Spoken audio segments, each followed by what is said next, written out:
Okay, wonderful. Good evening, ladies and gentlemen. Welcome. My name is Zainab Usman.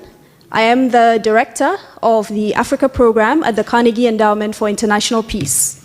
Thank you for joining us for this very important conversation on governance, economic development, and democracy in Kenya, here in Washington, D.C. So we have here with us, well, we have a lot more people joining us from Kenya, from here in the US, from all over the world online. So at the Carnegie Endowment's Africa program, we focus on the economic, the political, and the transnational issues that are shaping Africa today and that are of relevance to the continent's future. A key objective of our work is to shape global discourse and policy on Africa towards outcomes that advance prosperity and stability.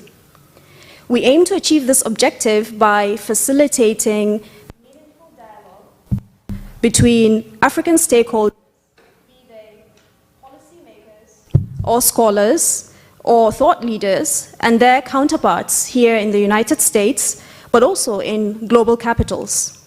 Today, we are having a conversation on politics and policy in one of Africa's most dynamic countries, Kenya.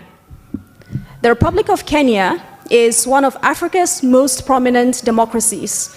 The country has a vibrant media and civil society landscape with dozens of registered parties.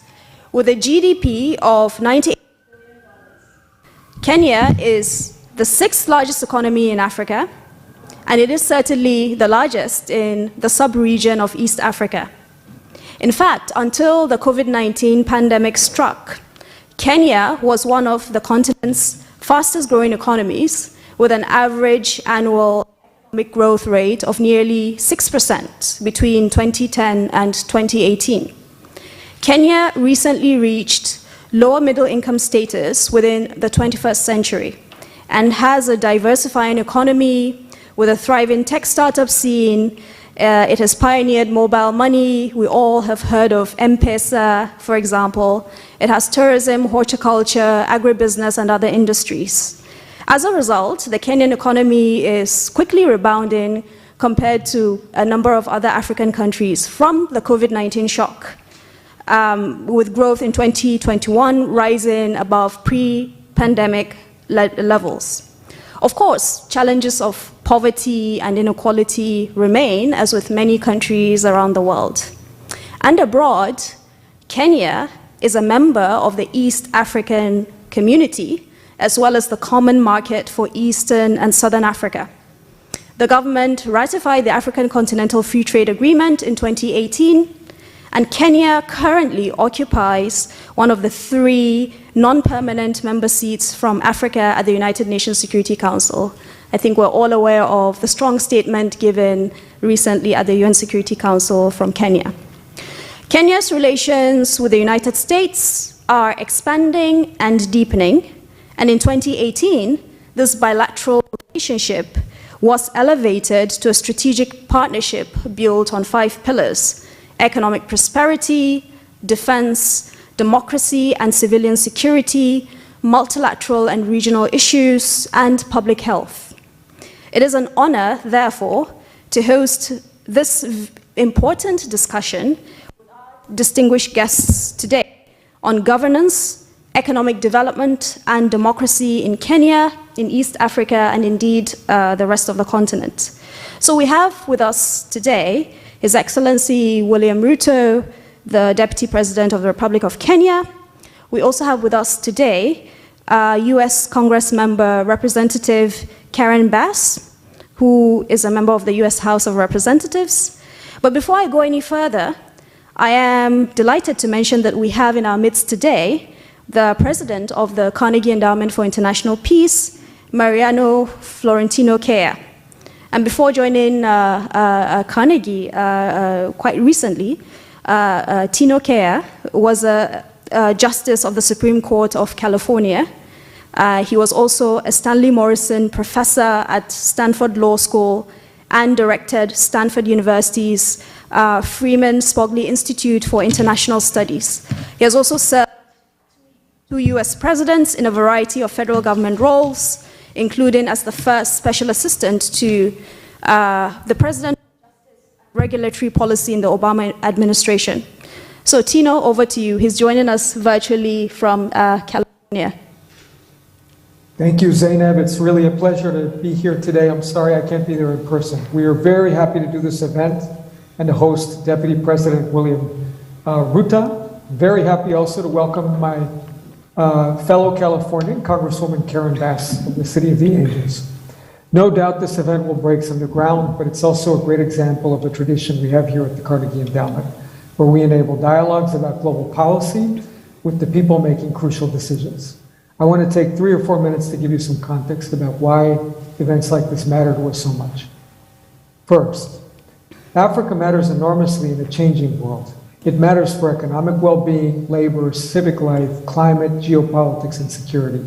We were founded as an organization 112 years ago to help make the world more secure and peaceful. Today, that mission unquestionably has to focus on Africa. The population of sub-Saharan Africa will double by 2050. Before long, Africa will have the plurality of the global workforce. None of that is lost on us. We realize that essentially the fate of Africa is the fate of the world. Second, I want to acknowledge something that all of you know, which is that East Africa is a dynamic region and Kenya is absolutely central to it and changing quickly. I'm struck by how Kenya is one of Africa's leading economies. It's urbanizing quickly. By 2015, Kenya will have more urban dwellers than all of Africa did in the middle of the 20th century. It'll be crucial to the future of Africa and beyond as a middle-class, middle-income country and a thriving tech scene that it's providing the world and a vibrant multi-party democracy. And Kenya's foreign policy matters around the world. To give you just one current example that's on all of our minds, no doubt, think about the rousing speech given by Kenyan Ambassador to the UN, Martin Kimani, supporting the Ukraine and cautioning against a world where might makes right. That's a speech that was heard around the world. Third, governing and institutions are a challenge not only in Africa, here in the United States, in Europe, and really throughout the world. That's the work that Deputy President Ruto knows so well from his previous service, leading ministries of agriculture, higher education, science and technology, and home affairs. It means helping institutions responding to, better to public needs, quality education, clean water, reliable courts. So whether it's Kenya or California, we're in this journey together. Given the climate crisis and economic dislocation, the challenges ahead are not easy, but we're going to focus on trying to bring the best ideas, the best solutions to governments around the world, and this sort of dialogue is going to help us. Finally, as we make sense of these pressures and opportunities, we might bear in mind especially the next generation. The kids who are in high school or younger right now, which is a major and growing segment of the population in Kenya and elsewhere in Africa. That population is a source of hope, but also part of the challenge, how to build a world where they can thrive and be better. How will a young person growing up in one of the region's growing cities have her life unfold? How will these stories of people like that affect peace and security around the world? We have enormous work to do to build a better world for them. Today's dialogue, I hope, will help us explore how we best do that. So thank you for being here. Thank you, Deputy President. Thank you, Congresswoman Bass. And I look forward to the conversation. Wonderful. Thank you so much, Tino, for really reminding us why Africa matters to the world. So now I'll be inviting our main guest to the podium very shortly. But before I do that, let me go over some housekeeping rules. I'm very happy to see you all masked to begin with. But after, oops, I'm having some mic issues here. So after remarks by His Excellency William Ruto and Congresswoman Karen Bass, we will move to our sit-down conversation with both distinguished guests, also with Professor Ken Opalo. And following this discussion, we will have a live question and answer session with both our in-person audience, but also those joining us virtually. So just a few words on His Excellency William Ruto. As you're all aware, he's the first elected deputy president of the Republic of Kenya. And he's also a presidential candidate in the upcoming election in Kenya in August this year. The deputy president joined mainstream politics in 1997 after his election as a member of parliament. Dr. Ruto was also chairman of the Parliamentary Select Committee on Constitutional Reform in the 9th Parliament, leading the process that put Kenya on the road to a new constitution. He later served as Minister of Agriculture and Minister of Higher Education. Dr. Ruto, among many things, holds a PhD in plant ecology from the University of Nairobi. I now invite His Excellency William Ruto to give his opening remarks. Thank you.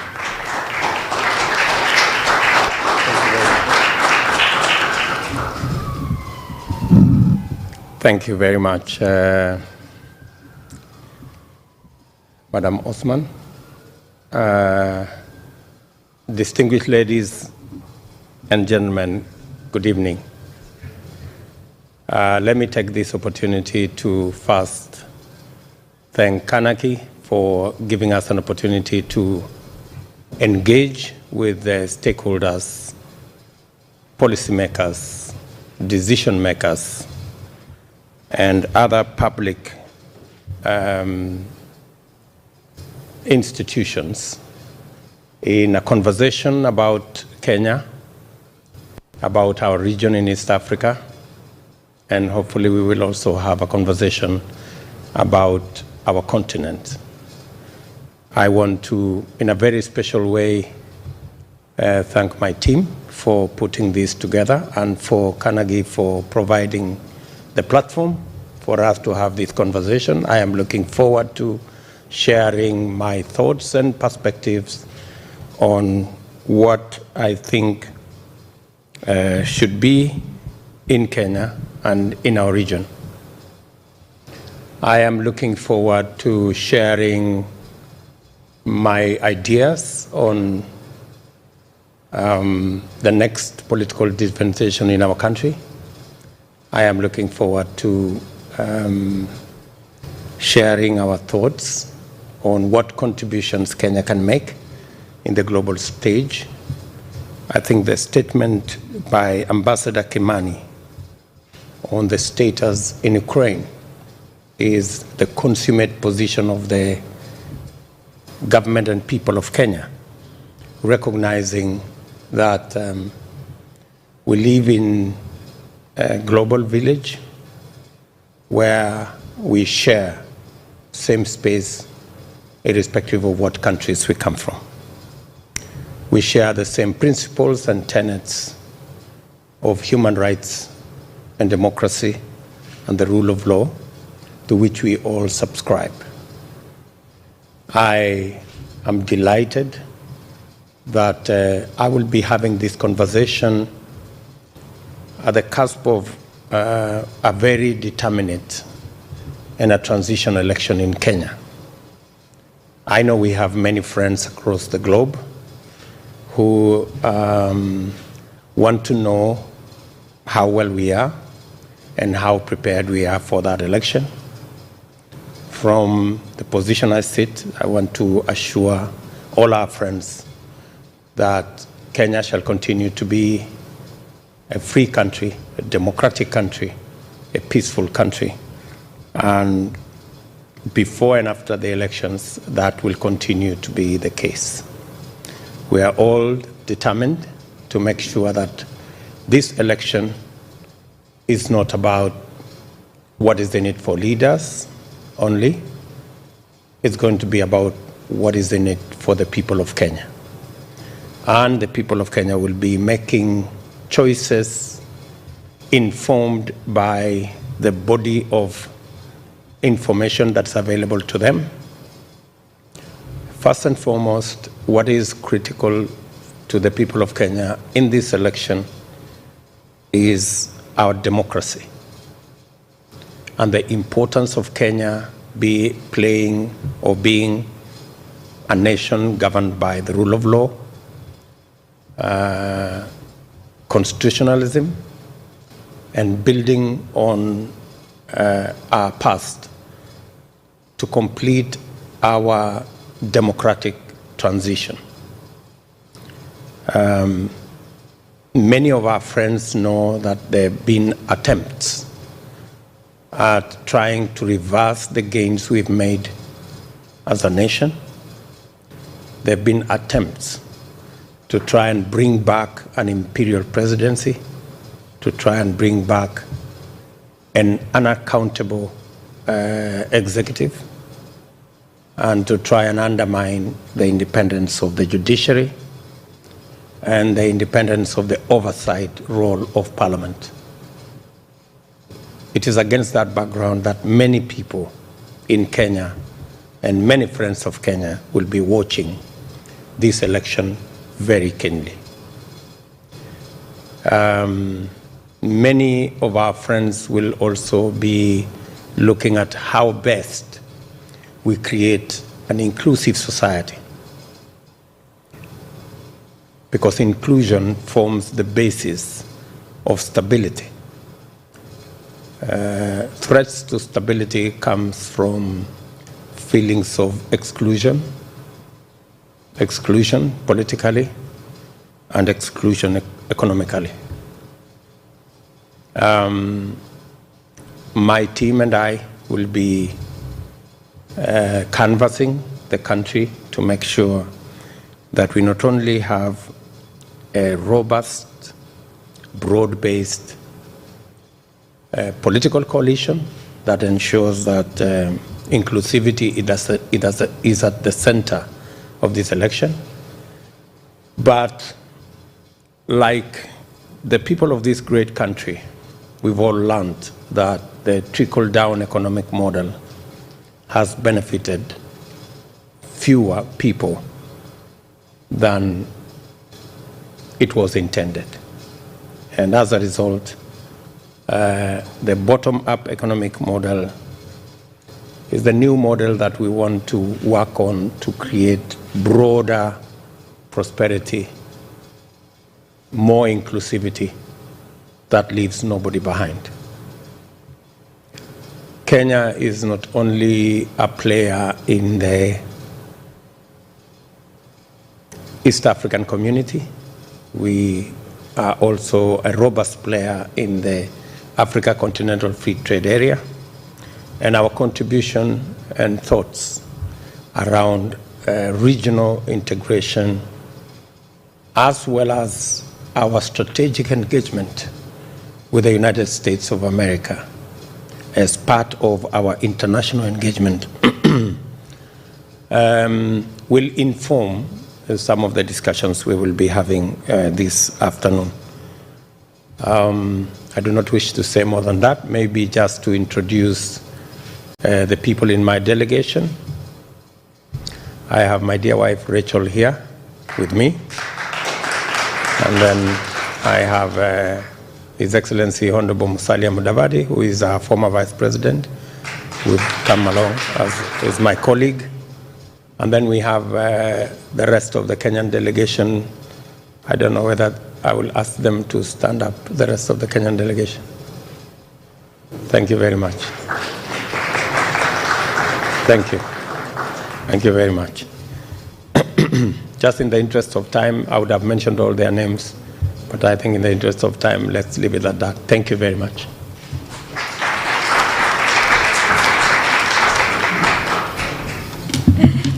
Thank you very much, Deputy President, for the clear opening remarks about the importance of the transition in Kenya and given the role Kenya plays in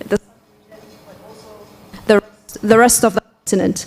I would like to now invite another distinguished guest that we have with us today, Congresswoman Karen Bass. Of course, you all know her, but I want to say a few words about her. She is the U.S. representative for California's 37th Congressional District and serves on the House Committee on Foreign Affairs, where she is chair of the Subcommittee on Africa, Global Health, and Global Human Rights. As chair of the subcommittee, Congressmember Bass has acted to build coalitions and support economic growth and partnerships with the African continent, with a goal to transform how the United States engages with African nations and to promote the many opportunities to expand trade and economic growth between America and African nations. Congressmember Bass has traveled to the continent more than 30 times and continues to push to increase diversity among the diplomatic corps serving there. So Congressmember Bass, thank you very much for joining us, and over to you. Well, thank you very much, and I'm sorry that I cannot be with you today. It is my pleasure and honor to be with you, though, and I want to thank the Carnegie Endowment for International Peace, Mrs. Cuellar, Mrs. Usman, for having me here today to speak with His Excellency, Deputy President Ruto of Kenya and Professor Ken Opolo of Georgetown's University School of Foreign Service. First of all, I do have to say that, we are all disheartened by what is happening on the international stage. I was at the State of the Union yesterday, and I'm sure if you saw it, you saw the bipartisan support for the people of the Ukraine. What is going on as we speak this very moment, what is happening to that country, I think, is a tragedy to the world, and I know we all stand in solidarity with the people of the Ukraine. And I want to particularly note that the ambassador from Kenya to the United Nations, the leadership role that is played at the Security Council has been exemplary. And we will all keep the Ukrainian people in mind in our hearts today.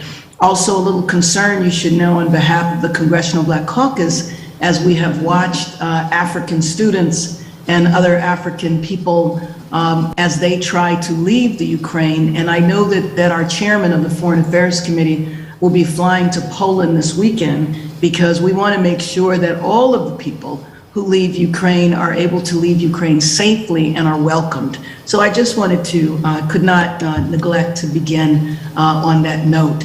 And as was mentioned in my introduction, I do have the honor of chairing the Subcommittee on Africa in Congress, and it has been my goal and my interest from the moment I was elected to really influence U.S.-Africa relations and to change the way we view the continent of Africa and to lift up the continent, because many times in the U.S. press, what we hear about are the conflicts, we hear about the problems. That's nothing new, because that is the way the U.S. press covers the U.S. as well. But sometimes if the only news you hear about a place is where there's trouble and where there's conflict, you miss the enormity of the African continent. And my focus is to transform that perspective and to focus more on trade. And I love the AU slogan of trade, not aid. And this is so important when it comes to Kenya, because Kenya is so far ahead and such a leader when it comes to East Africa. So I'm committed to strengthening our relationship with African governments, and there's no better time now to increase our cooperation as partners in democracy and economic development.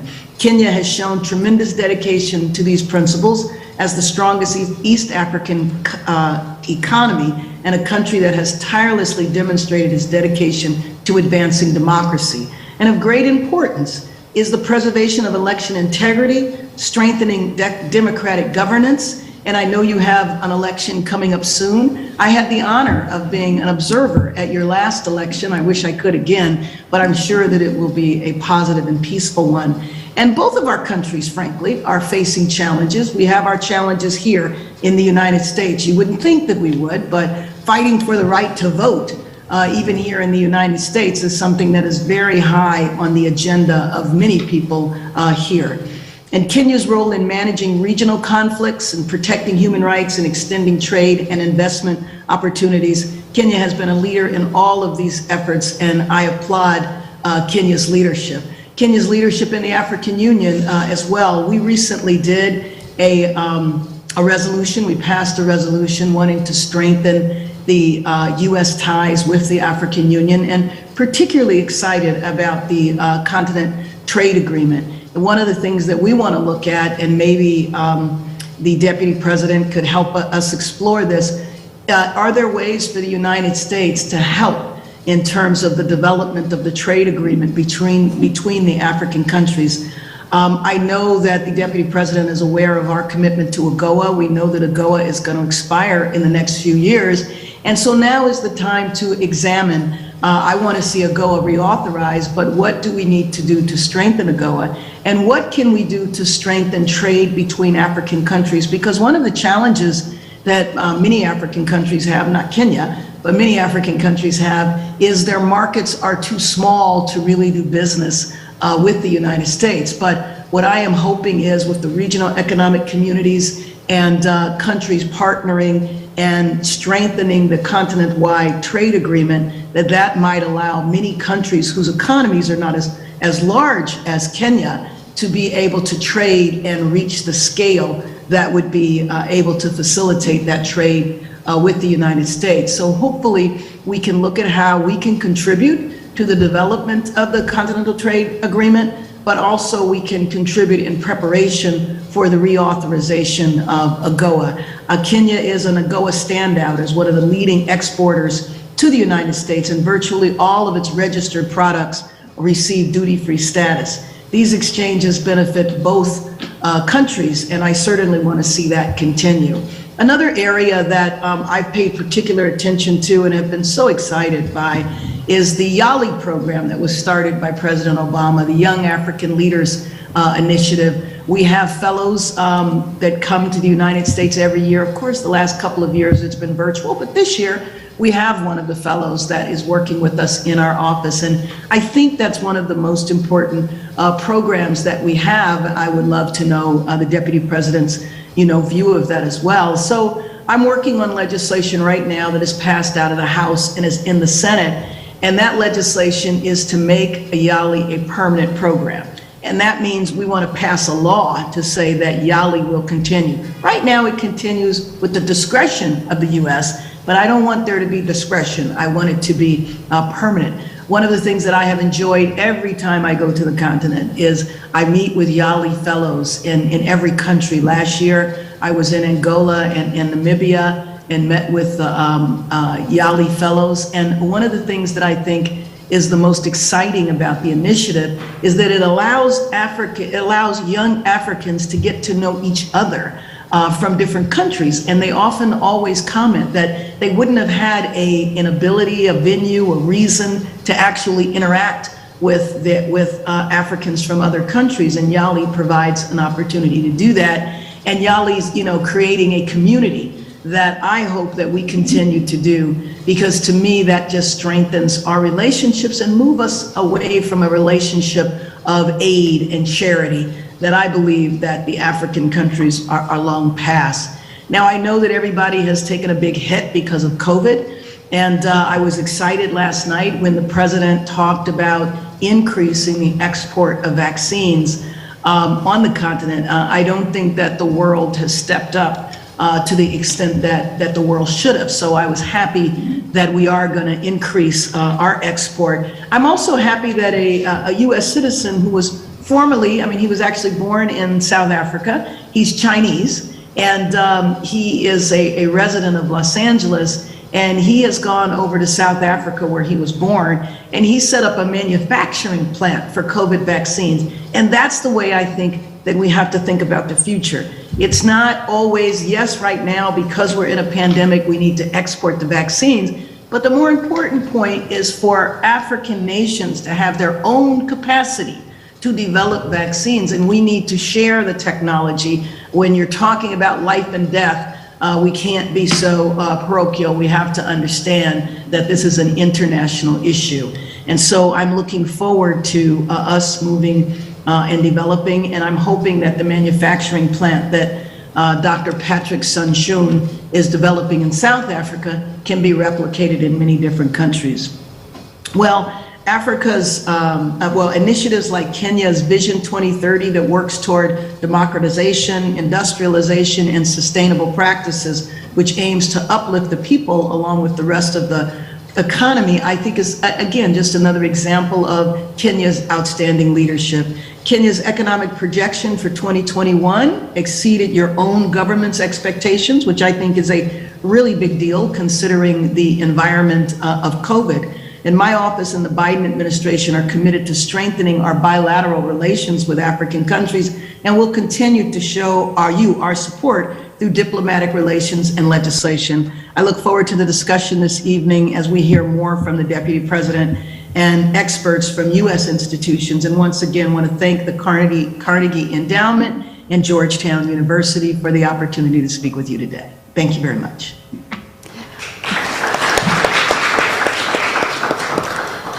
Thank you, Congresswoman Bass, for those insights, for your perspectives on a wide range of issues, from Ukraine to Kenya's role in East Africa, to the need for trade, intra-African trade,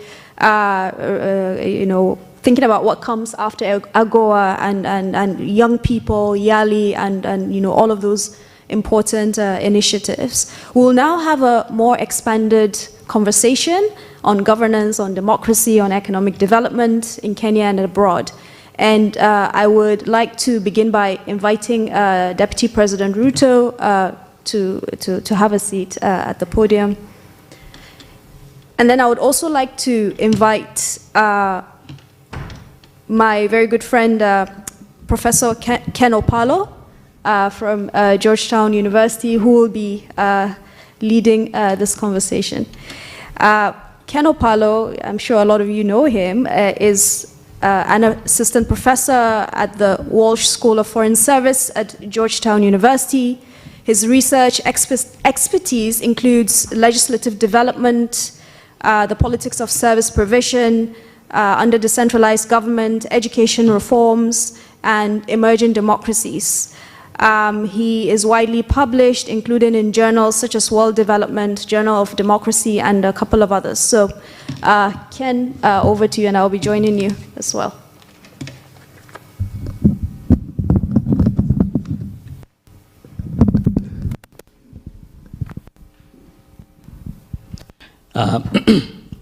Welcome, everyone, and to you, Honored Deputy President.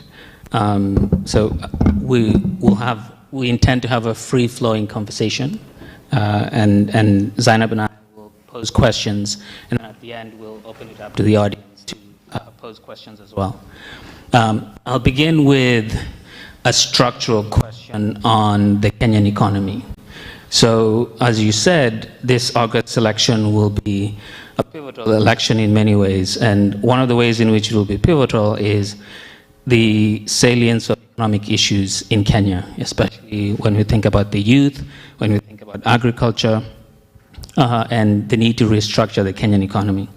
That said, previously or up until now, the approach has been big infrastructure investments as a way of promoting growth. Do you think that beyond August, there will be political will to restructure the economy to address the imbalances that exist today, whether we're thinking about demands from the county governments with increasing the devolution allocation share, or we're thinking about interest groups that influence the treasury, thinking about parliament and the whole budget process. Is there appetite to reform Kenya's public finance management to address the challenges that are central to this year's election? Thank you very much, Ken. I think restructuring the Kenyan economy is an imperative. It's not an option from where I sit. It is a necessary imperative because where we stand today, we have a huge youth bulge that unless and until it's addressed, it poses a great danger to the country. We have debt that needs to be addressed. We have, as you have said correctly, our investment as a government in our first term was on the hardware, so to speak. That's why we went big on infrastructure, on the rail, and did 700 kilometers of new tarmac, of new rail, on roads. That's why we did 10,000 kilometers of new paved road, on electricity generation and distribution. That's why we went from 2 million people to 8.5 million people connected to electricity. But to a great extent, that was the hardware. The software is what we must address as an existential imperative. And it's not a question of whether there will be appetite. It is, as I have said, an imperative. And that is why this election is an election like no other. This election is a transition election. Transition from the fact that we will have an incumbent president handing over to a new president. Transition because it is transiting into completing our democratization process, and transition because the paradigms are shifting. So investing in deliberate creation of jobs for young people is the next frontier. Investing in agriculture so that we can increase the productivity of our farmers, whether it's milk, whether it's coffee, whether it is tea and horticulture. And just to put it into perspective, that's why we were in Nebraska, and the discussion in Nebraska in the US was about value addition and agro-processing, because that's the new space, irrigation agriculture. That's the new space. We were discussing with companies who are already providing that service in Kenya. And so that whole space of dealing with the 4 million young people who are out of school and college and university, ensuring that increasing the productivity of our farmers, making sure that we are providing the correct seeds, we are making sure that there is fertilizer that can inform the productivity of our farmers, making sure that our dairy productivity is enhanced. That's the space, and much more importantly, making sure that the 10 million odd micro, small, and medium enterprise space is stimulated through access to credit, access to infrastructure, and making sure that there is legislation that protects these small enterprises, startups, and making sure that they can move up the ladder. And at the bottom of all that is making sure that we manage our resources and we contract debt at rates that we can afford, and making sure that to be able to deal with the challenge of debt, expanding the tax base by creating more jobs, creating more viable enterprise, increasing the productivity of our farmers, engaging in value addition, agro-processing, the whole array up to manufacturing. So the structural adjustment of our economy is an imperative, so to speak. Yeah. Thank you for that response. And I'm told that Congresswoman Bass might be jumping in, so I'll raise ahead to foreign policy question to catch up before we continue with the more Kenya-focused discussion. So my next question, Kenya is, as I've been saying, an important global player in the region. Kenya is a strong in terms of China's effort with the Belt and Road Initiative. China has financed many of the infrastructure projects in Kenya. At the same time, the US is also a major partner in terms of foreign relations with the Kenyan government, on trade, on security, and other areas. How do you see the relationship with both powers evolving in the medium and long term? after August and beyond? We have already recognizing the importance of, first of all, let me say, the relationship with our partners globally is even and balanced. It's guided by our Kenyan interests in whatever engagements that we are engaged in. The US does not conflict in any way with our relationship with other countries. That's why recognizing the importance of the US, United States partnership, in 2018, that relationship has now been elevated to a strategic relationship, recognizing the importance of the US and the role they play in our economy. This morning, I had a 3.5-hour engagement with the State Department with my team, because that relationship is that much important. And we have agreed on a couple of areas that will inform the future, whether it is from fighting terrorism, economic development, and how we need to reorganize ourselves around defense, relations, ensuring that the safety and security of people. The entire space, including universal health coverage or public health.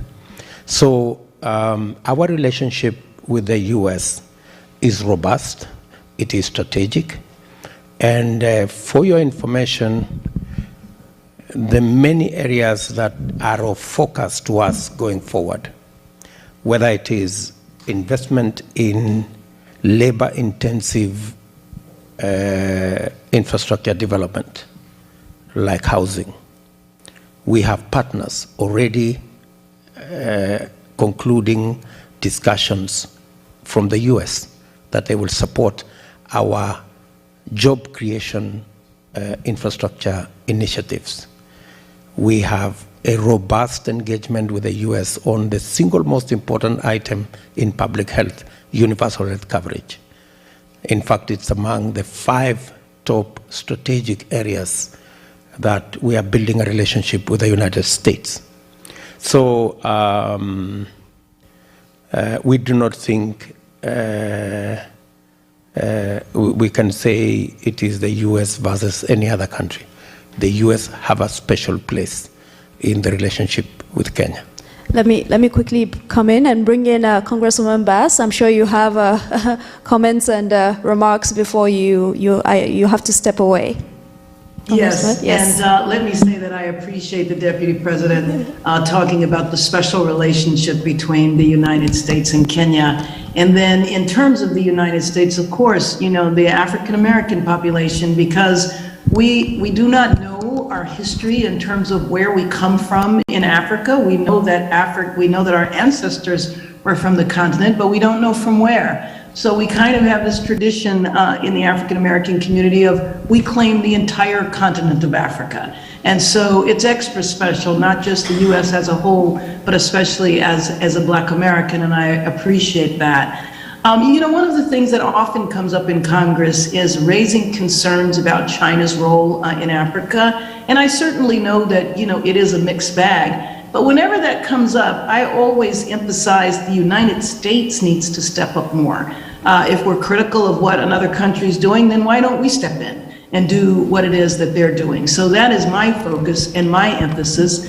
To what the Deputy President was saying earlier, I am working on legislation on education. When he made reference to the youth bulge, I know that is absolutely an issue continent-wide.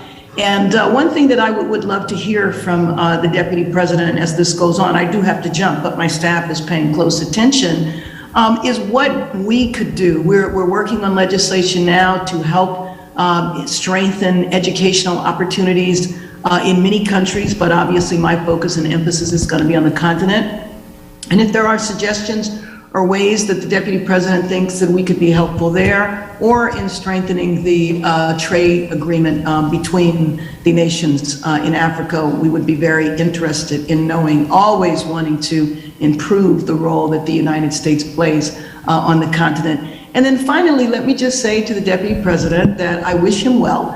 I know he is up for election, and both of us are actually running for election right now, as I'm running to be the next mayor of my city. And so I know the stress that he is under. I share that, and I wish him all the luck in the world for success and for a peaceful transition. Thank you very much. Maybe it is important for me to ask Congresswoman Bass to wish her all the best as she runs for mayor, and I need all the luck you have mentioned. And thank you. I'm sure you'll do fine. And we look forward to making a contribution to humanity and making sure that we have a better world to live in. Thank you. Thank you. Goodbye, everyone. Thank Thanks you. for the opportunity Thank to you. be with you today. Thank you very much for being here with us. And maybe I should just mention on one thing that she talked about education. It's instructive that as we deal with a huge youth bulge, at the center of making these young people candidates for decent jobs, at the heart of it is training. When we came into office about 9 years ago, the training, especially in our TVETs, in technical and vocational institutions, we had roughly about 90,000 and an enrollment of 90,000 students. Today, we have moved those numbers from 90,000 to 500,000 enrollment. We have built 170 technical training colleges, again to improve access to training, access to skills, access to competence that makes these young people a lot more viable candidates for work. And that's really what she can do in her capacity, pushing the horizon and making sure that education goes all the way to equipping young people with skills and competences so that it makes them a lot more employable and easy to engage. Great, and her members of her staff are here, so I'm sure we're going to have fruitful conversations after this main event.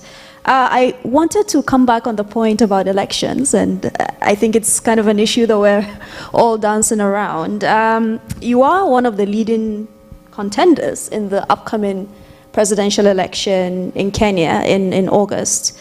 What would you say makes you a compelling candidate to the Kenyan people? But also, very importantly, you know, the truth is there are some people who have some concerns about, you know,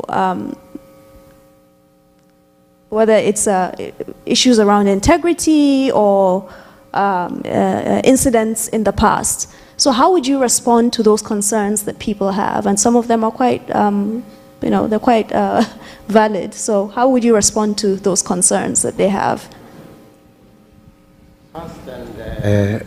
First and foremost, I'm a candidate in this. As you have put it correctly, I am not just a candidate. I am probably the leading candidate in this election. And it's not by default. It is because I have a track record that the people of Kenya know, they feel, and they associate with. And secondly, my team and I have a credible plan that is resonating with the people of Kenya. When you are in that pivotal position, you do not miss people who will say things about you. And that's the nature of politics, right? So we are very clear, and I am acutely focused on making sure that the plan we have, and it's a plan around taking Kenya from where we are today to the next level. And our plan, we've dubbed it the bottom-up economic plan that involves investments that would create jobs. And we are very clear these are targeted investments to create jobs and opportunity for young people. The second item is investments in agriculture, value addition, agro-processing, value addition, not just to create jobs, additional jobs, but to put money in the majority of people at the bottom of the pyramid. And our investment in that area will not only give us the returns we are looking for, but those returns will be within 2-3 years. That way we can expand the tax base and begin to tackle the challenge of debt. Our approach is to ensure that the micro, small, and medium enterprises that comprise 80% of all business in Kenya is addressed in 3 ways, in 3 fundamental ways. Create the necessary infrastructure for them to thrive, create a legal regime to protect their business, and much more importantly, put in place financial systems that protects these enterprises from predatory lenders. You may want to know that while big corporates access credit at plus or minus 10%, micro, small, and medium enterprises access credit at not 10%, but anywhere between 1,000 and 3,000%. That is the discrepancy, you know, and that's what is destroying opportunity, taking away opportunity from millions of citizens that are in the micro, medium, and small enterprise space. We intend to sort out that structural problem. And maybe just for the record, 15 million Kenyans today are blacklisted on CRB, on Credit Reference Bureau. That is half the working population of Kenya. And that tells you the toll that predatory lenders have taken on the people of Kenya. It is a matter of urgency. And that's why when I told you sorting out our economic situation is an imperative. It's not an option that we are looking at. And that plan also includes making sure that everybody carries a proportionate burden of health insurance. Today, the people at the bottom of the pyramid pay as much as 10% for health insurance. William Ruto, Deputy President, pays 0.80 before 1%. So that's the discrepancy. That's the inequality. That's what we must sort out. And as a result, we have a huge population that have been locked out. So our approach is to lower the costs for the people at the bottom of the pyramid and get people like myself and others to pay their rightful share. That health insurance is going to be graduated and based on everybody's income as opposed to giving static figures. So sorting out that space creates the bottom-up effect on everybody. Getting the jobless into jobs, getting the people who are paying high credit, access to credit, getting our farmers' productivity up, getting those who have no access to health to have access to health. And we believe with this plan, we can take the country forward.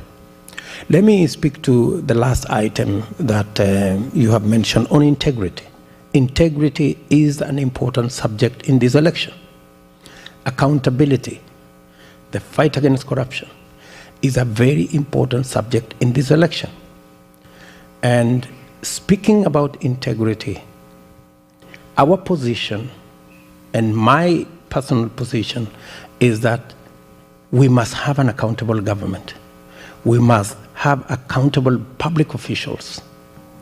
And that accountability must be built around institutions. It's not for me to decide that Ken is corrupt or Zainab is corrupt. Institutions. The moment it is subjective, the moment it is personalized, then it runs the risk, as it has done in Kenya, of being used as a political tool against your competitors. It must be on the basis of institutions, and that's why our approach is, number one, immediately we come into office, we will operationalize the judicial fund.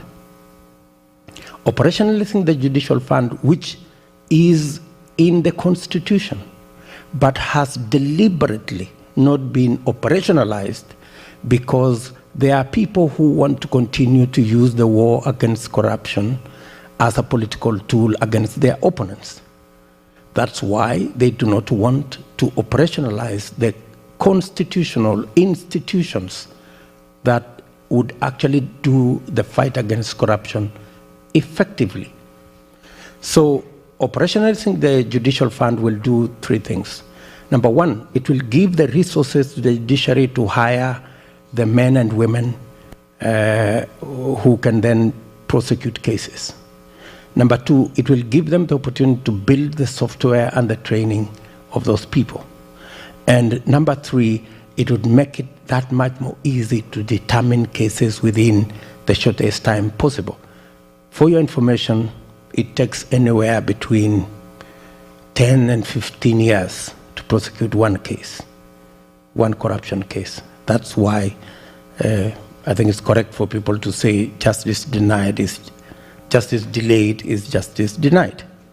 The second item, which we will operationalize immediately, is to make sure that the criminal justice organs, including the Inspector General of Police that carries out investigations, the Director General, or the Director of Criminal Investigations Department, and all those other institutions have not only constitutional independence as it is, but they also have operational and financial independence. Today, all investigations, criminal investigations, investigations of corruption are carried out by institutions that depend on the office of the president to give them the money. The law provides that these institutions should have their own financial independence, complete with accounting officers and their own money, that they don't have to depend on the office of the president or indeed any other office to prosecute matters corruption. And the third issue for us is to make sure there is no budgeted corruption. Today, you have close to 100 billion Kenya shillings budgeted every year that has no oversight in opaque institutions. And that amount has grown fivefold, between 4 and 5-fold in the last 10 years. And where you have accountability problems, where you have oversight challenges, the more money you put in opaque institutions, the greater the corruption in there. It is our position that we should get away and make sure that every coin is accounted for. Lastly, and this is the reason why some of us were said to be against the handshake. You know, the handshake took away the oversight role of the opposition. In Kenya today, we do not have an opposition. There is a mongrel of an organization. Nobody knows what the hell it is. People don't know whether we have the opposition in government or the government in the opposition. It's quite a maybe scientists, maybe policymakers in this great institution in Carnegie could do research on what is going on in Kenya. Because for all intents and purposes, the opposition is running government and government is running the opposition, which is quite a situation. By handshake, you mean the alliance? For those of us yeah. The alliance between what was supposed to be the governing party and the opposition party that ended up in a situation where the whole of that arrangement actually did 4 fundamental things. Number one, because of that conundrum where government decided to to work with the opposition, and the opposition decided to become part of government, committees that are supposed to be chaired by government are chaired by the opposition, and that kind of thing.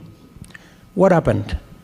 We lost the opposition, we lost the governing party, we lost the government agenda, and we ended up, all of us, as losers, because we lost almost 4 years chasing a mirage, you know, that did not really work. Where does it leave us now? It leaves us now, the supposed opposition leader has become a puppet of government, and the leader of the ruling party is now a refugee in the opposition. So it's quite a situation. I'm going to open it up to Q&A. And just raise your hand and I'll point to you. So we have one hand over here. Just one mic.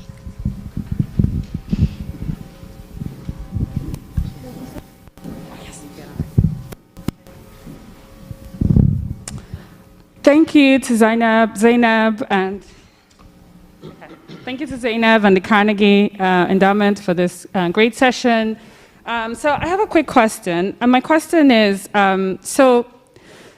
you've talked a lot about this bottom-up agenda, but a lot of what I hear you saying is very similar to Kenyatta's Big Four, right? You're talking about the ordinary Kenyan, improving access to healthcare, agricultural extension services, health insurance. I mean, we know Big Four agenda was food security, affordable housing, universal healthcare, job creation.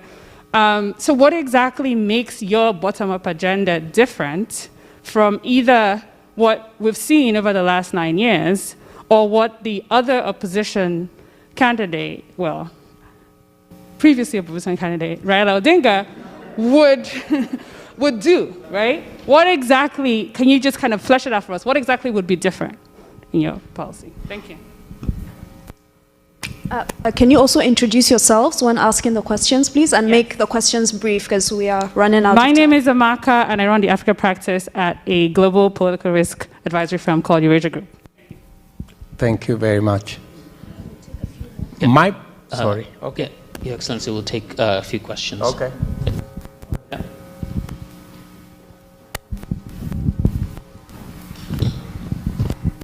How are you, Your Excellency? My name is John Tomaszewski. I'm senior professional staffer working on Africa at the Center Foreign Relations Committee. And we've been watching with great attention the work that Kenya has been doing at a regional level in the Horn, East Africa, on peace and security issues.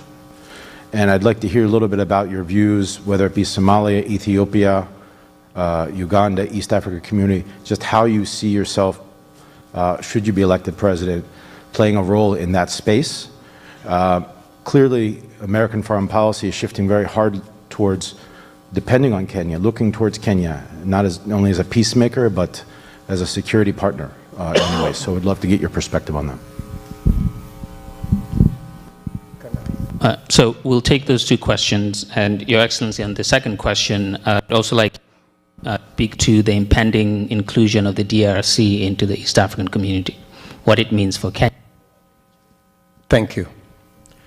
I quite agree with Madam Ivanga. I quite agree with her that there could be some similarity between described and the Big Four. And that's not by default. We had a great plan called the Big Four. Unfortunately, we never got the time to implement it. It didn't work. And it didn't work because we got friends. We got friends.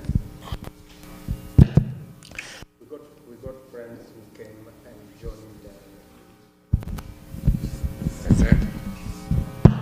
Okay. I'm saying we had a great plan. In fact, if you have a bit of the history, if you have a bit of history, in our first term, we decided that we were going to invest. Try this one. Let me try this one. I was saying, if you have a bit of history, in our first term, we deliberately decided to go heavy on infrastructure by way of laying a foundation that would then help us do our second term. That's why we invested close to 350 billion Kenya shillings on a standard gauge railway, 700 kilometers, 10,000 kilometers of tarmac, electricity generation and distribution, and building a whole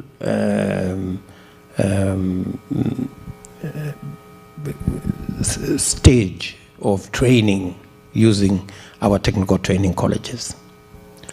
Unfortunately, fortunately that went very well. And we did a fantastic job, and we won our second term resoundingly because of that effort. We developed the Big Four plan, and this was supposed to be our second term agenda. Unfortunately, it didn't work out, and it didn't work out because from where I sit, I am now beginning to look at it as though it was deliberate. It was actually sabotaged. Because when we got involved in this story of the handshake, the coming together of the opposition leader and the president, priorities changed. There was no more Big Four. The focus on creating jobs for young people went down the drain. The focus on universal health coverage went down the drain. The focus on manufacturing did not happen. The focus on agriculture went up in smoke. So we got new priorities, and the new priorities were how we are going to change the constitution. So we got involved in another conundrum called the BBI, called Building Bridges Initiative. It never built no bridge. It broke so many bridges. And we ended up in a mess. Because for 4 years of our term, we were involved in this exercise, trying to change the constitution unconstitutionally, trying to reverse all the gains we had made in our progressive constitution, trying to recreate an imperial president that had taken us 30 years to fight. Thank God that the judiciary stopped that whole charade, and it ended up at a place called null and void in the judiciary. There's been a concerted attempt to resuscitate this BBI monster. And there is even a pledge by our competitors that if they ever get anywhere near office, they will bring it back. I do not know how an imperial president is good for any country. I do not know how a compromised judiciary that has a supervisor appointed by the executive is good for any country in the globe, let alone Kenya. And I do not know how a compromised legislature can provide oversight over the executive. I mean, it's really tragic that that's the position where we are. So, to answer your question directly, we never got opportunity to do some of the very good ideas that were in our plan for second term. And as a person who had participated in crafting those beautiful initiatives, it's only fair that given an opportunity, I would begin there and now take it up to the next level.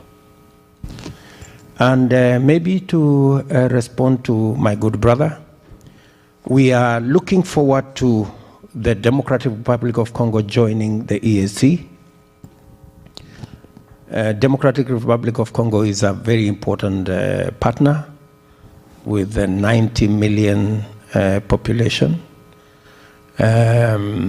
We share a lot in common with DRC. They use our Mombasa port as an outlet. We have a lot of business already that goes on between DRC and the rest of the member states of the EAC. You may want to know that the EAC, the intra-trade in the EAC is close to 20%. In fact, it's the most progressive trading bloc in the African continent. And therefore, DRC would be leveraging on that progress that has been made. And as we look at it, the EAC will actually be the trailblazer for the Africa Continental Free Trade Area. You can easily build on the successes of the EAC and build them into the Africa Continental Free Trade Area. And I see, from where I sit, Kenya playing a very pivotal role. And for Kenya to play that pivotal role, I was sharing with the Assistant Secretary of State this morning, you need a Kenya that is stable and democratic. If you have a country, an anchor country like Kenya, that is not stable, it cannot play the anchor role. It cannot play the leadership role. And in my very honest opinion, the way to stabilize Kenya is to make sure that it is democratic and it is prosperous. That's how you create a stable country. And democracy is on the ballot in this election. Inclusivity is on the ballot in this election. The stability of Kenya is on the ballot in this election, in the sum total of it. So that's why this election is very important. And to give you my assurance that I see Kenya playing a very important role in Somalia,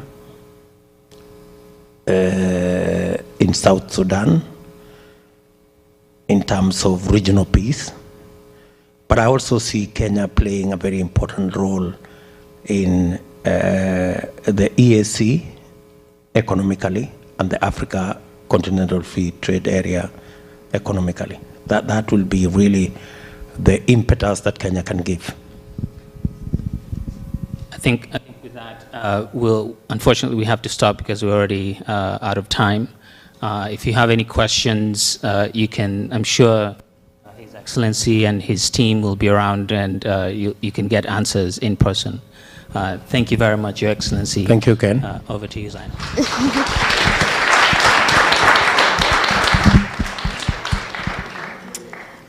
Thank you very much, Your Excellency, for those candid views. I really appreciated the points you made. In fact, they seemed quite heartfelt about increasing productivity, jobs creation, investments in labor-intensive industries, and all of the headway you are making on that in that regard. Definitely, that's what Kenya needs.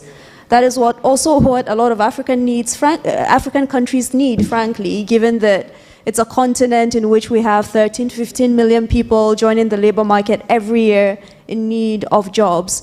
You also emphasize the importance of accountable institutions, building institutions in order to ensure that we fight corruption in many African countries, that we ensure that the war on corruption goes beyond personalistic and individualistic sentiments. And finally, emphasizing the role of Kenya in East Africa, the fact that for Kenya to be able to continue playing that leadership role, it needs to be a strong democracy.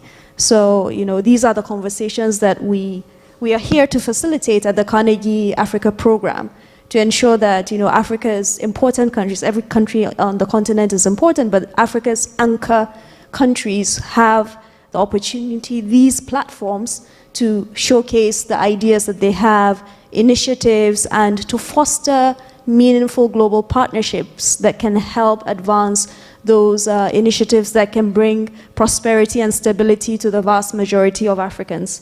So I would really like to thank you. I want to thank your delegation. I also want to thank, of course, Congresswoman Bass, who was able to join us, the president of Carnegie, Tino Kea, who joined us also, as well as, of course, Ken Opalo, who expertly steered the discussion today. Of course, thank you very much to all our guests here in person for joining us. The world is just reopening. Well, we're not out of the pandemic yet, but we're all trying to find our feet. Even our microphones are misbehaving, and they're not quite sure whether we are back to normal. Of course, thank you also to our online audience, people who joined us from around the US, from Kenya, from other African countries, from all over the world. Finally, I would like to thank our dynamic team at the Carnegie Endowment for making this event a success. A lot of work went behind the scenes. Notably, I would like to mention Juliet Ovadia, Alexander Chenaidi at the Africa Program, Catherine Buchanan, Cliff, Jaja Pranata, Nikita, Sahul, Sam, and Nina. Thank you very much for making this event a success.